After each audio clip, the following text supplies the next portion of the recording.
Aloha. I thought I'd rearrange the books just a little titch today. Isn't that fun? Anyway, now we begin, Happily Involved, which is the 9th volume of my Zwerglipatch Diaries.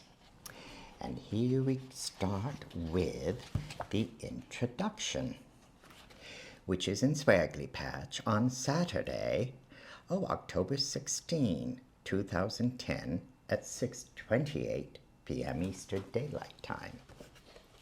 Avian lovemaking has evidently been successful this past summer by observing the many broods at Zwerglipatch.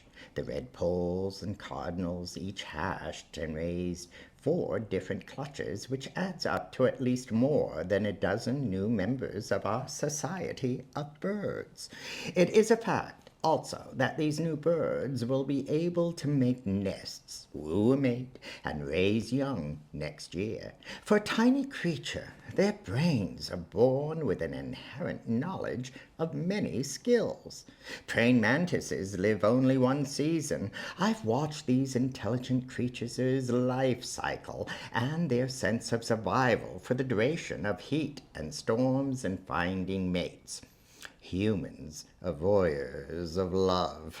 Humans revel in questioning motivation. Humans vilify lovemaking. As a homosexual, I'm considered modern. I am considered an oddity. In today's political society, I am considered a non-entity with no feelings, no life, and no love. Needless to say, I am upset. This past summer, Renee and I were able to travel and be alone as one. We were lucky to be the guests of friends and family who do not see eye to eye with today's political, societal mishmash of ideas that neglect fact and truth. Unfortunately, history has proven that there's always a group deemed detestable. This season, as in past seasons, Renee and I are members of this group. We have grown tired of being treated as non-citizens with no rights. Our strength is that we are together. These next pages are a chronicle of one summer we shared, one summer out of 30.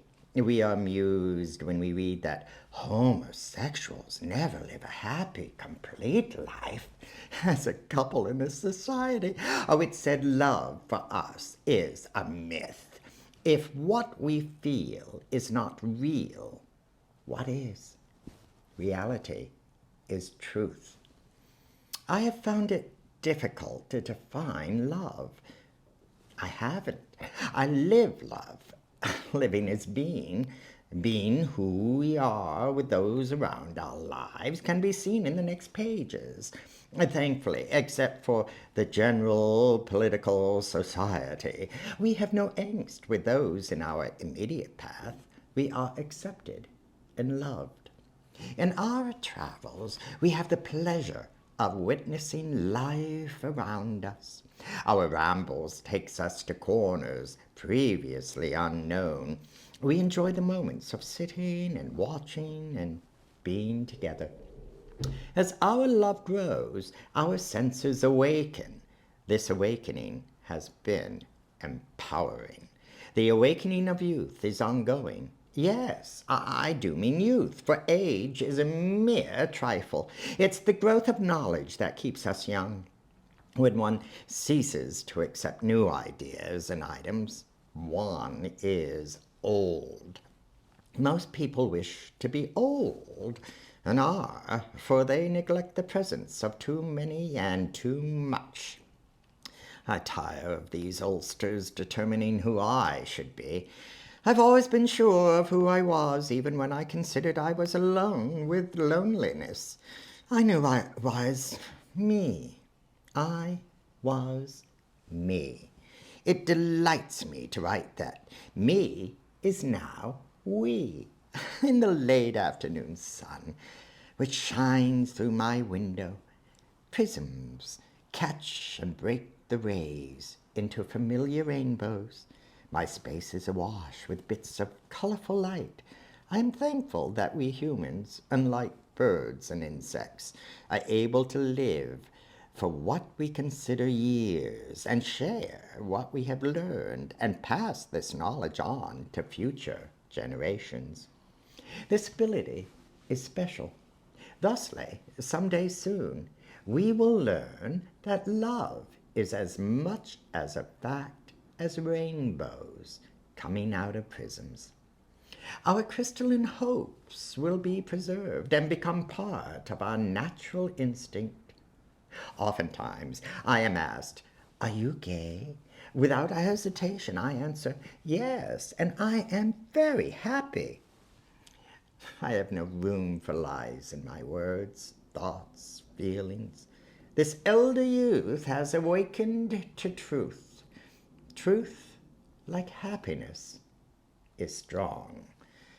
As a matter of fact, my truth is happiness and will never be wrong. Well, moving right along to the first paragraph from the first entry in Montauk, New York, Friday, June 18th, 2010 at 6 o'clock a.m. Eastern Daylight Time. Another book begins. Another vacation ends.